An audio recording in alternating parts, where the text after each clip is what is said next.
The Legend of the Poinsettia. Retold and illustrated by Tomie DePaola. Lucinda lived in a small village high up in the mountains of Mexico with her mama, her papa, and her younger brother and sister, Paco and Lupe. Papa worked in the fields with their burro, Pepito. Every evening Lucinda fed Pepito, gave him fresh water, and filled his stall with clean straw.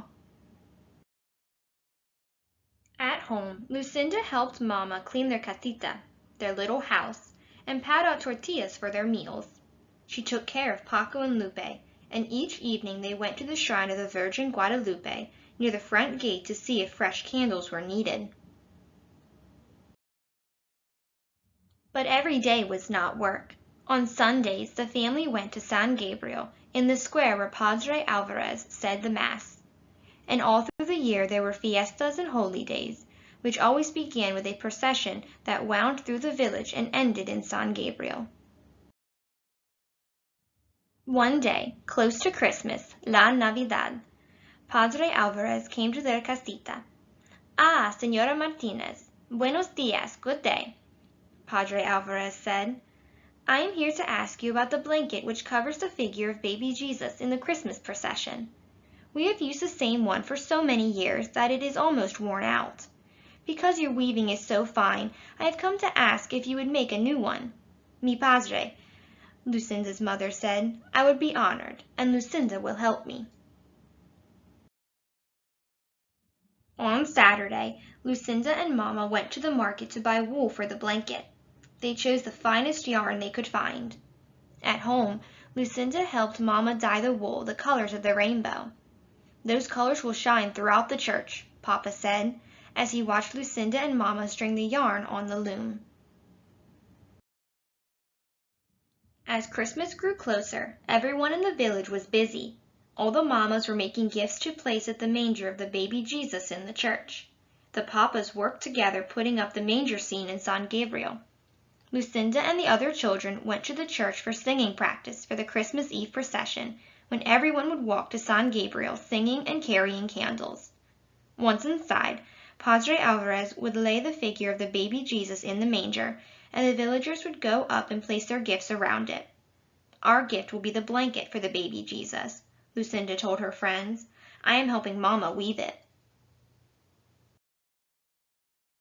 One afternoon, a few days before Christmas Eve, Lucinda and the children were singing in the church when Señora Gomez came hurrying in.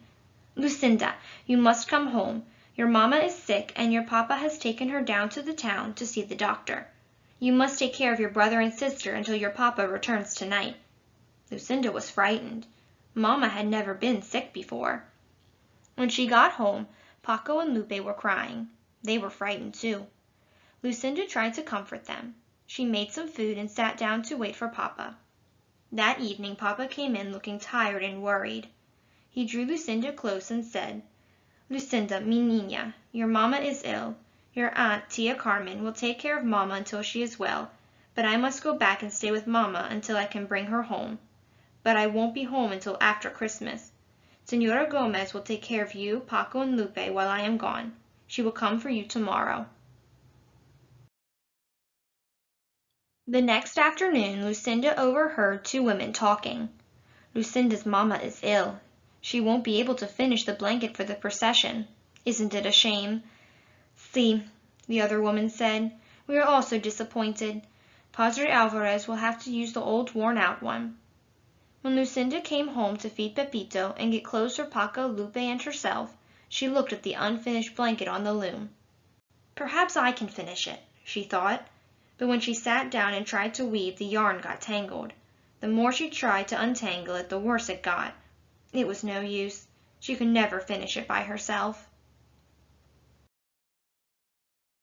She took the unfinished blanket to Señora Gomez. "Oh, Lucinda, it is so tangled. There isn't time for me to fix it," Señora Gomez told her. "Tomorrow is Christmas Eve." Lucinda started to cry. It was her fault the blanket was ruined. Her family wouldn't have a gift to place at the manger of the baby Jesus. "Don't worry, Lucinda. We will all go to the procession together." Lucinda didn't say anything. but in her heart she felt that she had ruined Christmas. "Come, Paco, come, Lupe. It is time to go to the procession," Senora Gomez called on Christmas Eve.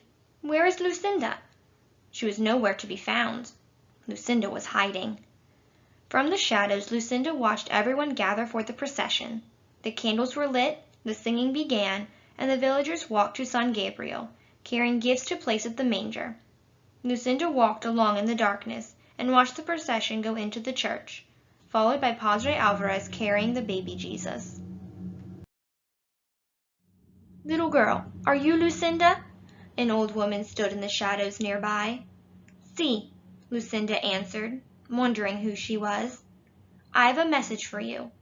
Your mama is going to be fine, and your papa will bring her home soon, so you don't have to worry. Now go into the church and celebrate Christmas with the others.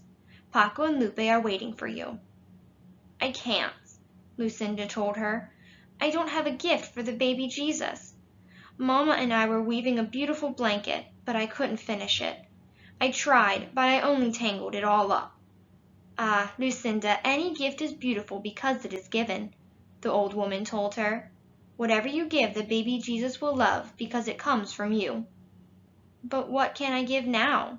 Lucinda said, looking around. A patch of tall green weeds grew in a tangle nearby. Lucinda rushed over and picked an armful. "Do you think these will be all right?" Lucinda turned to ask the old woman, but she was gone. Lucinda walked into the church. It was blazing with candlelight, and the children were singing as she walked quietly down the aisle with a bundle of green weeds in her arms. "What is Lucinda carrying?" a woman whispered. "Why is she bringing weeds into the church?" another one murmured. Lucinda reached the manger scene. She placed the green weeds around the stable, then she lowered her head and prayed. A hush fell over the church. Voices began to whisper. "Look! Look at the weeds!" Lucinda opened her eyes and looked up. Each weed was tipped with a flaming red star. The manger glowed and shimmered as if lit by 100 candles. When everyone went outside after the Mass, all the clumps of tall green weeds throughout the town were shining with red stars. Lucinda's simple gift had indeed become beautiful. And every Christmas to this day, the red stars shine on the top of green branches in Mexico. The people call the plants La Flor de Nochebuena, the flower of the Holy Night, the Poinsettia.